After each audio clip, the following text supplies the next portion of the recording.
Nous sommes ici, c'est dans votre cadre. Notre communauté, échangeons sur les questions d'actualité. Échangeons parce que c'est notre pays, nous devons en parler, franchement. Ici, nous vous disons souvent ici, pas ailleurs. Cliquez, soyons ensemble pour que, à chaque fois, nous puissions créer plutôt une interaction. Vous avez des informations, nous avons des informations. Nous vous communiquons, vous nous communiquez à travers vos messages et nous constituons une communauté comme nous vous avons toujours dit. C'est ici, pas ailleurs. Aujourd'hui, nous allons parler de vraiment plusieurs questions. On va revenir sur la justice, les détournements. Ça fait mal. Ça fait très mal. Nous avons la question de l'Assemblée nationale. Nous devons vous dire jusqu'à ce jour, la date des élections n'est toujours pas connue. Le président du bureau d'âge, le citoyen Mosso, la fois passée, il a connu vraiment la pression des députés qui voudraient rapidement qu'on ait des élections afin d'avoir le bureau définitif. Et c'est ce bureau définitif qui va investir le gouvernement. Mais jusqu'à ce jour, au moment où nous échangeons, rien de tel n'est encore fait au niveau de l'Assemblée nationale. Il y a l'ancien vice-ministre, je crois qu'il était vice-ministre aux hydrocarbures, quelque chose comme ça. Et Papi Pungu, qui a été arrêté par les services, je crois, quand il quittait Kasumbalesa vers Lubumbashi, mais à ce jour, il est transféré à Makala. Nous allons creuser pour en savoir plus, parce que nous devons vous rappeler ici que beaucoup de ses collègues se retrouvent aujourd'hui, en tout cas, en rébellion contre le pays. C'est curieux, parce que tous sont les cadres du PPRD. Ce cas, nous allons creuser prochainement. Je crois au prochain numéro, nous allons revenir avec détails. Le monsieur qui a tué sa femme la fois dernière, on est revenu sur son cas. Lui aussi, c'est un ancien ministre des hydrocarbures. Cadre du PPRD aussi, a été condamné à 20 ans de prison ferme. Reproché pour avoir commis l'homicide volontaire de coups et blessures, mais qui ont finalement occasionné la mort. Mais nous avons des questions spécifiques ce jour. Un, c'est un rapport avec le dossier forage. Le dossier qui fait débat aujourd'hui dans notre société. Où vous aviez suivi des révélations de l'IGF. Où on a parlé de forage surfacturé. Un seul forage coûterait plus de 200 000 $ américains. Pour les Congolais, c'est impensable. Même si on peut aller dans des stratégies de distribution d'eau, mais pour les Congolais, ça ne sonne pas bien. Un forage, plus de 200 000 $ américains. Or, la nécessité était de 1000 forages à travers 1000 localités de la République démocratique du Congo. Et le total d'argent, c'est 398 millions de $ américains, 982 000 et 383 $. Mais c'est grave. Alors, il y a eu des appels de part en part. Et nous allons vous communiquer aujourd'hui quelle est la décision prise à ce jour par la justice sur cette question. Toujours en rapport avec les détournements et la justice, c'est au niveau de la Cour constitutionnelle cette fois-là. Parce que là, le dossier forage, c'est la Cour de cassation. Et maintenant, nous sommes à la Cour constitutionnelle. Avec les détournements de Bukangalonzo. Le procès contre Matata Ponyo, l'ancien Premier ministre. Le procès qui était prévu pour le 18 avril 2024 est reporté au 22 juillet 2024. À travers cette émission, vous allez comprendre la raison. L'autorité de régulation sur la sous-traitance. Je vais citer ici Miguel Kachama, que je salue d'ailleurs. Vient de mettre la main sur ces expatriés qui pillent le pays. Et ici, c'est le groupe ERG. Une violation plutôt flagrante de la loi sur la sous-traitance, avec autant de millions de dollars qui échappent à la nation. Autre dossier de détournement. Et c'est là que nous posons d'ailleurs la question avant d'analyser le point. Est-ce que ce pays aurait même besoin $1 de l'extérieur en termes d'emprunt? Comment comprendre que finalement, nous avons trop de détournements et nous empruntons, nous cherchons auprès de la Banque nationale, Banque mondiale, les montants par exemple de 100 millions, de 200 millions, à rembourser avec intérêt. Et alors que les détournements se font ici des millions et des millions de dollars américains. C'est impensable. Ça nécessite une certaine révolution. Le premier dossier en rapport avec les forages. Nous vous avons dit, l'IGF a rendu un rapport. Nous avons suivi également notre confrère, je veux citer ici Israël Mutombo, qui a relayé d'ailleurs le point de vue de l'IGF, qui a expliqué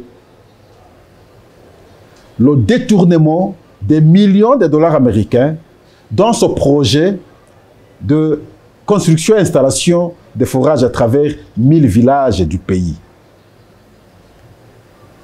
Et dans ce contrat, on va découvrir des surfacturations. Un forage égale plus de 200 000 dollars américains.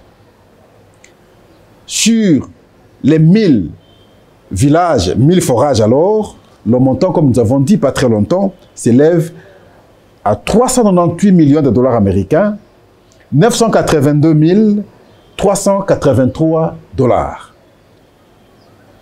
Des millions, nous parlons ici de 398 millions. Mais de tels montants, des individus s'en approprient. Moi, je ne veux pas citer les noms, vous les connaissez, mais nous sommes dans l'analyse. Comment comprendre, comment penser cela? Mais on a crié, on a bien voulu que la justice saisisse de la question. Heureusement que le procureur général, près la Cour de cassation, est saisi de la question et une réquisition est en tout cas adressée à certaines personnes pour qu'on voit clair sur le dossier. Le procureur Fermin Mvonde Mambo, procureur général et officier du ministère public près la Cour de cassation, a ouvert un dossier. Et une instruction ouverte sous D.023-19940-PG-CCAS-2024-MVM. Et la motivation est claire dans cette histoire. Vu la procédure d'instruction ouverte dans l'affaire d'installation de forages et de construction de stations mobiles de traitement d'eau à charge de responsable du consortium Stiver Construction, Cameroun, Sarthe, Sotrat Water. Pour les 1000 localités, sinon 1000 forages, on voudrait maintenant voir clair avec des identifications précises des lieux où le travail 1 a été correctement bien fait. 2. Fournir un bon rapport ponctuel par site. Et 3. Présenter des données techniques qui justifieraient le montant de plus de 200 000 dollars américains par forage. Et voilà, l'attente à ce jour, la question pertinente du côté maintenant de la justice, c'est de voir clair de manière à ce que qu'on tire une substance en termes de comparaison, le montant, en tout cas exigé par ce consortium, si réellement ce qu'ils ont donné comme, en tout cas, besoin est correspondant. Et voilà le dossier, c'est à son niveau. Et on a bien voulu, à travers cette réquisition, que le directeur général du bureau technique de contrôle, BTC, soit à l'œuvre pour fournir des éléments très techniques, précis, par rapport à cette question de la construction, sinon des constructions, des forages à travers le pays, à travers les 1000 localités du pays. Nous allons suivre l'évolution. Il ne faudrait pas qu'on prenne de telles réquisitions et demain ça s'arrête. Nous avions connu des cas comme ça avec le Zolubambi à l'époque. Il a fait autant de dénonciations, mais au finish, rien du tout. Je n'ai pas, en tout cas, reconnaissance, ou sinon connaissance, d'une arrestation à son temps, du fait de la dénonciation du conseiller du chef de l'État à son temps chargé contre la corruption. Et pourtant, lui-même nous a dit que le pays perdait au moins 15 milliards de dollars américains par des détournements. Je l'ai vu même dernièrement échanger avec l'IGF.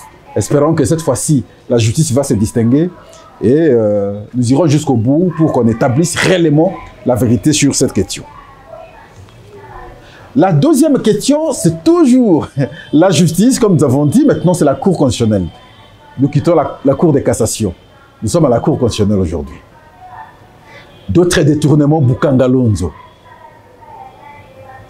Détournement des millions de dollars américains, comme toujours. Ce procès, nous l'avons attendu dès le début de la prise du pouvoir du président de la République. Mais c'est la Cour constitutionnelle qui a tergiversé. Un moment, je suis compétente.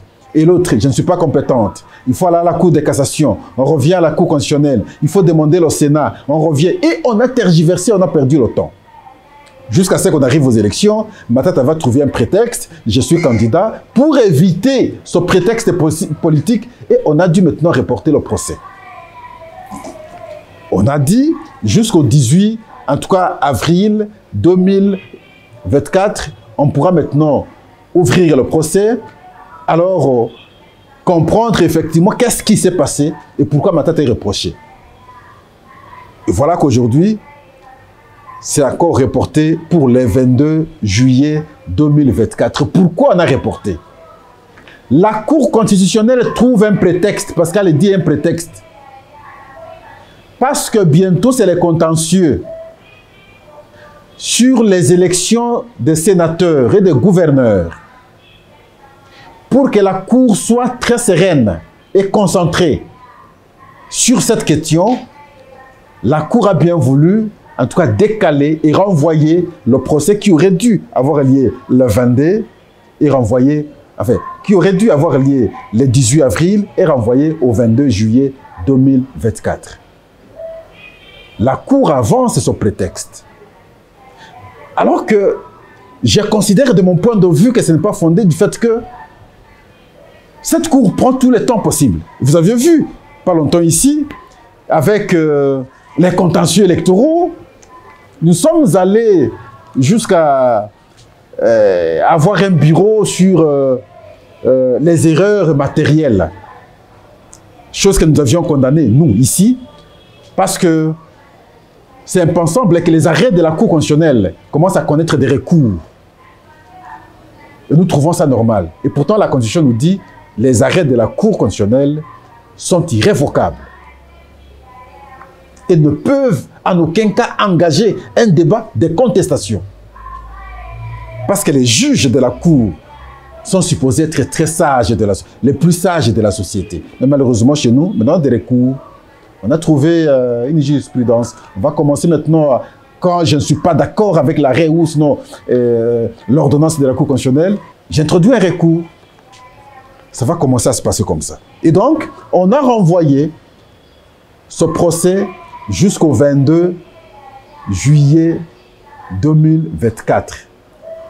Nous allons encore prendre patience, que ce ne soit pas une raison politique, parce que dernièrement, certaines personnes analysaient le fait d'avoir vu à son temps Matata aller chez l'informateur Augustin Kabouya. Et d'autres commençaient maintenant à faire leurs analyses personnelles. Est-ce que là, ce n'est pas une manière de les laver politiquement? Est-ce qu'on ne va pas esquiver ce procès?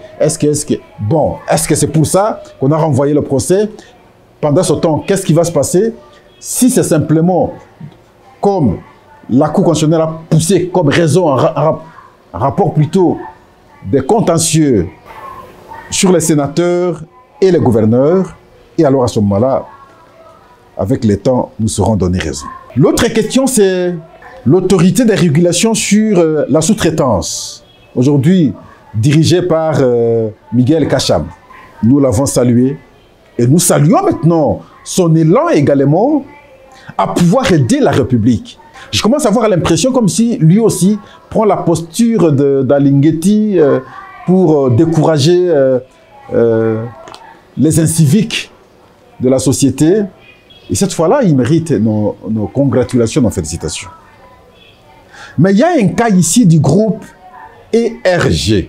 Ce groupe a été, en tout cas, pris en flagrance de la loi sur la sous-traitance, des violations de la loi, des détournements d'argent, l'argent qui reviendrait à la République. Cette question, c'est évident quand vous allez dans des mines, par exemple. Les expatriés, que ce soit les Chinois, que ce soit les Indiens, que ce soit les autres, la manière dont ils se comportent contre le pays, vous vous dites, c'est quoi ça comme affaire? Mais toujours facilité par les filles et fils du pays. Et surtout, ceux qui ont en charge la sécurité. C'est ceux-là qui protègent ces gens. Du fait qu'ils se retrouvent avec un petit montant d'argent, ils sacrifient le pays, ils sacrifient la nation. Et alors que le montant sacrifié, si on pouvait canaliser pour l'intérêt de tout le monde, le pays aurait beaucoup d'argent. Et voilà, pour ce cas aussi, avec le groupe ERG, c'est des millions de dollars américains qui échappent à la nation. Et ces gens méritent une bonne condamnation. Ces gens aussi méritent, en tout cas, une bonne condamnation. Le souci, le regret, le mauvais constat par chacun de nous est de voir que les échanges ne tournent qu'autour des détournements de millions de dollars américains. Quand quelqu'un détourne en République démocratique du Congo un montant de 100 000, de 50 000, mais je ne sais pas si on va comprendre. On va dire, mais finalement, ce monsieur, est-ce qu'il comprend ce qu'il est? Donc, il faut détourner 1 million, 100 millions, 200 millions, 300 millions pour être à l'aise en RDC. Et nous revenons maintenant à la question de l'Assemblée nationale pour parler totalement politique. Côté UDPS, il y a un débat qui s'engage aujourd'hui pour envoyer son candidat au poste du premier vice-président de l'Assemblée nationale. Comme il y a beaucoup de prétentieux ou de prétendants, il y a beaucoup de candidats. Voilà, jusqu'ici, on n'a pas encore levé l'option. Et sûrement que dans 1 ou 2 jours, ils vont lever l'option. Mais ça, c'est dans le fait privé. Mais au niveau de l'institution, ça pose problème parce que jusqu'ici, la date pour ces élections n'est toujours pas fixée. Les députés ont fait pression au président de l'Assemblée nationale, du bureau provisoire bien entendu. On pensait que 2-3 jours après, on serait fixé plutôt sur le calendrier, mais jusqu'au moment où nous échangeons, aucun calendrier. Or, même si on sortait le gouvernement aujourd'hui, le gouvernement sera obligé d'attendre l'installation du bureau définitif de l'Assemblée nationale pour que ce gouvernement soit investi. Et voilà, aujourd'hui, le retard provient de l'Assemblée nationale qui tergiverse. C'est quoi encore le problème à ce jour? On a attendu la date du 15 pour l'ouverture de la session ordinaire. Nous sommes aujourd'hui, bientôt c'est le 20. Donc on aura consommé 25 jours depuis l'ouverture de cette session. Entre-temps, quel est le travail fait à l'Assemblée nationale? Parce que les missions du bureau d'âge sont connues. À ce stade, je ne sais pas qu'est-ce que l'Assemblée nationale fait comme travail. Et donc, je pense que la priorité des priorités à ce stade, c'est d'organiser cette élection du bureau définitif pour que rapidement, de l'autre côté aussi, on sorte le gouvernement et que ce gouvernement soit investi par ce bureau définitif à l'Assemblée nationale. Et voilà que jusque-là, nous faisons passer le temps. On tergiverse. Côté gouvernement en même temps, j'ai vu les critères. Heureusement, je me suis dit, mais c'est qu'ils nous ont suivis très attentivement. Parce que la fois passée, je disais, il est anormal que pour la composition du gouvernement, que le choix ne soit fait que pour les membres des partis politiques. Mais j'ai vu parmi les critères énumérés par la Première ministre, elle a estimé qu'il ne sera pas exclu de faire le choix en dehors des partis politiques pour qu'on ait des gens capables, à ce stade où il y a beaucoup de défis, à pouvoir relever ces défis et gérer avec efficience notre pays. Ça, j'ai aimé. Mais les politiques sont toujours dans leur danse. Ils se battent toujours pour leurs objectifs à atteindre. Et voilà pourquoi les choses tirent à longueur. Il faut recevoir tel, il faut recevoir tel. Et c'est le 19 que les consultations prendront fin. Est-ce que le 20, nous aurons le gouvernement? Je vous ai dit la fois passée, non, ce ne sera pas possible. Est-ce que le 21, 22? Non. Donc, probablement vers la fin du mois, sinon, en tout cas, début du mois prochain, qu'on peut avoir le gouvernement. Quel gâchis de temps. Nous perdons le temps. Nous devons pousser vite. Nous devons avoir le gouvernement à temps. Voilà. C'est autour de ça que nous avons bien voulu vous fixer. Parce que ça fait mal lorsque nous parlons de détournement en République démocratique du Congo. Ça fait mal lorsque ça semble ne pas être organisé du côté Parlement. Ça fait mal lorsque, jusqu'à ce jour, on ne sait pas avoir le gouvernement. Ça fait mal parce que lorsque nous constatons qu'il y a beaucoup de détérioration, par exemple la voirie de Kinshasa, ça pose problème simplement parce que les gens se sont désengagés du fait que le gouvernement actuel est démissionnaire, les actions à poser sont limitées. Et donc, il y a une nécessité pour que rapidement, on ait un nouveau gouvernement avec de nouvelles énergies et pour que les actions soient posées et rapidement qu'on soulage la population. Voilà, nous sommes à la fin. Nous pensons que nous allons garder le cap et nous saurons avoir une communauté avec des gens capables à pouvoir aider ce pays. Des gens qui vont nous éviter des détournements de beaucoup d'argent comme nous le disons ici. Mais pourquoi nous ne capitalisons pas? Cet argent n'est pas capitalisé. Pourquoi? Que ce soit sur ce que Miguel, à travers la sous-traitance, fait. Les dénonciations, c'est des millions et des millions de dollars américains. Que ce soit sur le projet Mukangalonzo, c'est des millions de dollars américains. Le dossier de fourrage, vous avez suivi, des millions de dollars américains. Ça, ce sont des dossiers qui sont connus. Imaginez d'autres dossiers qui ne sont pas connus. Est-ce que ce pays vraiment peut réclamer l'argent, peut avoir besoin d'argent? Mais souvent, les gens ne sont même pas arrêtés. Vous allez en prison centrale, vous ne verrez pas ces détourneurs arrêtés. S'il va en prison, c'est pour 2 jours, 3e jour, il est dehors. Parce qu'il a l'argent, il sait corrompre maintenant les juges, ainsi de suite. Il sort, il est libre. Voilà. Merci beaucoup. Nous, on s'arrête là. À la prochaine.